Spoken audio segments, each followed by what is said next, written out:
MSME बढ़ेगा तो देश बढ़ेगा. 10 कोटी तुम्हाला घ्यायचे. तर आपण काय करायचं त्याचा खाली एक डिटेल दिलेलं आहे. Please keep going down. तर ही सीसीटीएमएससी स्कीम तुम्हाला आलेली आहे. ही कशासाठी आली आहे? आणि ही तुम्हाला का आली? कारण तुम्ही मायक्रो आणि स्मॉल आहात, मीडियम नाही आहात. म्हणून तुम्हाला ही स्कीम आली. जे मीडियम असतील म्हणजे बियॉन्ड 100 करोड टर्नओव्हरवाल्यांना नाही आहे ही स्कीम. तर ह्याच्यामध्ये तुम्हाला गव्हर्नमेंट कोलॅटरल फ्री लोन देणार आहे आणि इथं तुम्हाला काही बेसिक गोष्टींची काळजी घ्यायला पाहिजे. आणि आय एम शुअर सर तुम्ही व्यवस्थित इथिकली बिझनेस करता त्यामुळे तुम्हाला ह्या कंडिशन्स ऑलरेडी तुम्ही फुलफिल करत असणार. एनपीए नाही आहे किंवा दुसरं काही इश्यूज नाही आहे तुमच्या एक्झिस्टिंग लोन मध्ये. तर ही एक प्रायमरी कंडिशन आहे. Let's keep going down. आता ज्या वेळेला वुमन एंटरप्रेन्योर असतील, तुमच्या केसमध्ये वुमन एंटरप्रेन्योर असल्यामुळं तुम्हाला 10% डिस्काउंट मिळणार. याचा अर्थ काय? बाकीच्यांना जर 80% कोलॅटरल फ्री असेल तर तुम्हाला 90% कोलॅटरल फ्री हे लोन होणार. 10% तुम्हाला भरावं लागणार. 10% कोलॅटरल द्यावी लागणार. फक्त 10%. म्हणजे 1 कोटीचं लोन घेतलं तर 10 लाखाची काहीतरी कोलॅटरल द्यावी लागेल. त्याच्याशी रिलेटेड हे सगळे फंडिंग फॅसिलिटेड आहे. हा प्रोसेस काय होणार?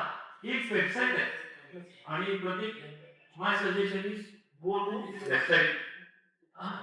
आता before we go to the website, गव्हर्नमेंटची जर लोन किंवा लिमिट सँक्शन होणार असेल कुठलंही लोन, त्याला वेळ किती लागायला पाहिजे? सगळे आले आहेत ना? 1 वर्ष. ओके. गव्हर्नमेंटची लोन किंवा स्कीम जर ऍप्लिकेबल होऊन गव्हर्नमेंट कडनं अप्रुव्हल लेटर घ्यायचं असेल तर वेळ किती लागायला पाहिजे? 59 मिनिटं लागतात. फक्त 59 मिनिटं. 59 मिनिटात मला 10 कोटीचा लोन अप्रूव्ह होतं. कसा प्रोसेस दाखवतो आणि तो तुमचा प्रश्न होता प्रोसेस. ही एक साईट आहे. ओके. ही साईट याचं नावच आहे psbloansin59minutes.com. Public sector bank loans in 59 minutes.com. या साईट वरती सरांनी जायचं आहे आणि ही सिडबी मॅनेज करते साईट. या ठिकाणी लॉगिन क्रिएट करायचं आहे. लॉगिन क्रिएट करून उद्या नंबर वगैरे टाकला की लॉगिन क्रिएट होतं. जे डॉक्युमेंट्स त्या स्कीम मध्ये दाखवलेले आहेत सगळे डॉक्युमेंट अपलोड करायचे. अपलोड केल्या 59 मिनिटात सगळी गव्हर्नमेंटची इकोसिस्टीम मध्ये सगळे साईट चेक होतात. 59 मिनिटात तुम्हाला ऍप्रुव्हल मिळतं गव्हर्नमेंटच्या लोनचं 10 कोटीचं. बऱ्याच माझ्या क्लायंटना मिळालं. आणि भारतामध्ये 7.5 लाख एमएसएमई ओनर्स आहेत. त्यांना आवाज नीट येत नसेल तर मी असंच बोलतो.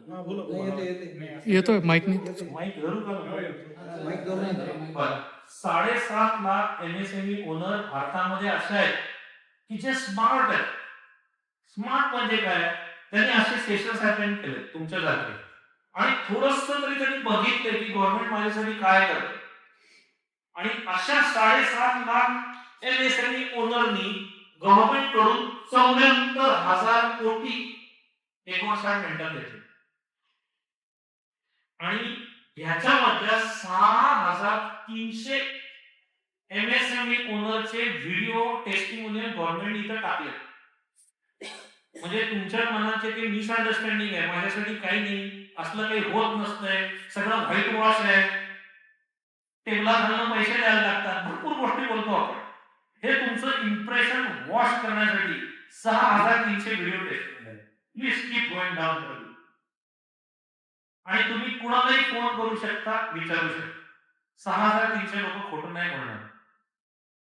आणि माझे क्लायंट्स आहेत, मी तुम्हाला त्यांचा नंबर देतो की ज्यांना 59 मिनिटात हे पैसे मिळाले. हे बघा, या सगळ्यांचे प्रोफाईल पोस्टिंग केले. आता प्रॉब्लेम कुठं होतो तो सांगतो तुम्हाला. प्रत्येक जण, आता तुम्हाला कुठल्याही गव्हर्नमेंटचं जर लोन हवं असेल तर तुम्ही कुठं जाता? बँक. सगळ्यात मोठी चूक करतात.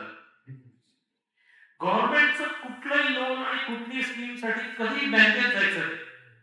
प्रत्येक स्कीम साठी त्यांची एक वेबसाईट आहे, लक्षात घ्या. So let's keep going down. Government ह्या बँका कोण आहे? बँका या फक्त फंडिंग फॅसिलिटेटर आहेत, त्या लोन देत नाही. they have to act as per government instructions. लक्षात घ्या कुठं प्रॉब्लेम होतोय, दरी का निर्माण झाली आहे.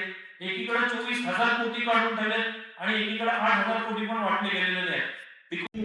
जे सेशन केलं त्याच्याबद्दल त्यांचा अत्यंत मनपूर्वक मी धन्यवाद देतो त्यांना.